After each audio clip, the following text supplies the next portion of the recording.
Buksan po natin ang ating Biblia sa Matthew chapter 2. Babasahin ko. Now, after Jesus was born in Bethlehem of Judea in the days of Herod the king, Magi from the east arrived in Jerusalem, saying, "Where is he who has been born King of the Jews? For we saw his stars in the east and have come to worship him." When Herod the king heard this, he was troubled, and all Jerusalem with him. Gathering together all the chief priests and scribes of the people, he inquired of them where the Messiah was to be born. They said to him, "In Bethlehem of Judea, for this is what has been written by the prophet. And you, Bethlehem, the land of Judah, are by no means least among the leaders of Judah, for out of you shall come forth a ruler who will shepherd my people, Israel."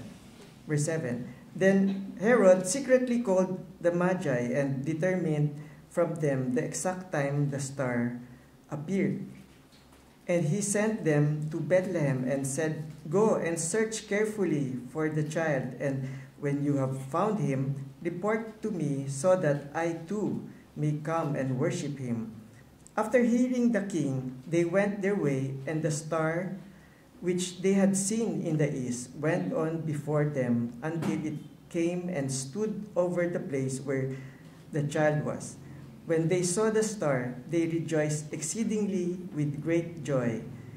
And after coming into the house, they saw the child with Mary, his mother, and they fell to the ground and worshipped him.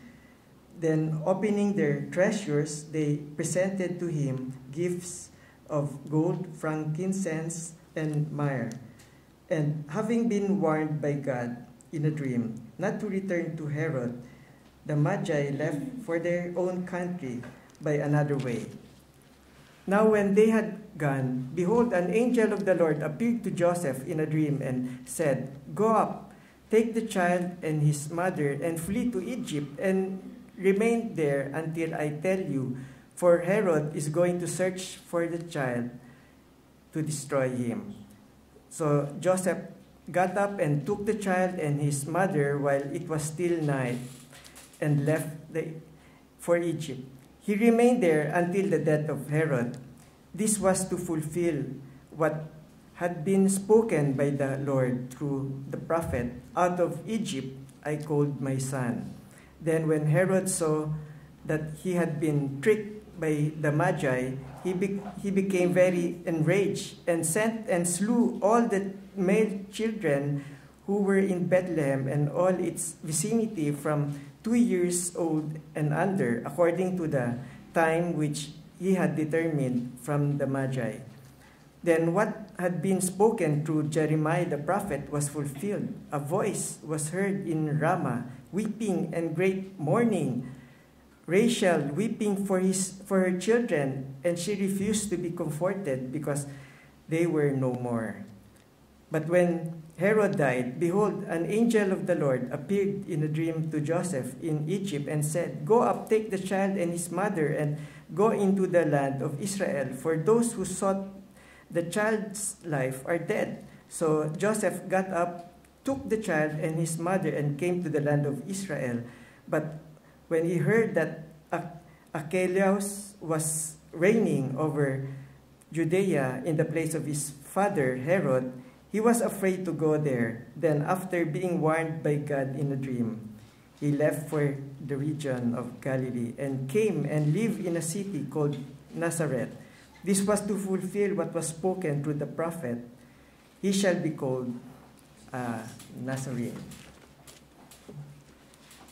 So, isang paghamak ang pagdating ni Jesus sa mundong ito. Bilang Diyos na naglikha ng mundo, kaunti lang ang nakapansin sa Kanya. Kung isipin natin, dapat na ipanganak siya ng isang prinsesa na anak ng hari o gobernador o anak ng chief priest. At kung pinaghandaan siya ng bayan. Sana hinandaan siya ng korona at setro.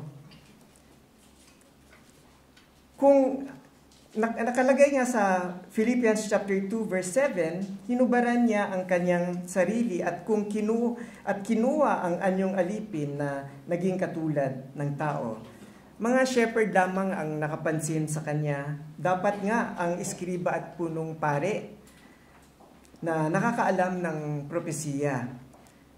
Nang sinabihan si Joseph ng Panginoon na dalhin ang pamilya niya sa Ehipto, wala din nakapansin kay Jesus. Si Herod the Great, isang Edomite na may dugong Hudyo, isang mahusay na hari sa pamamalakad at sinasabi sa Art of War, magaling din siya, ay isang cruel at kahit ang anak niya ay pinapatay niya.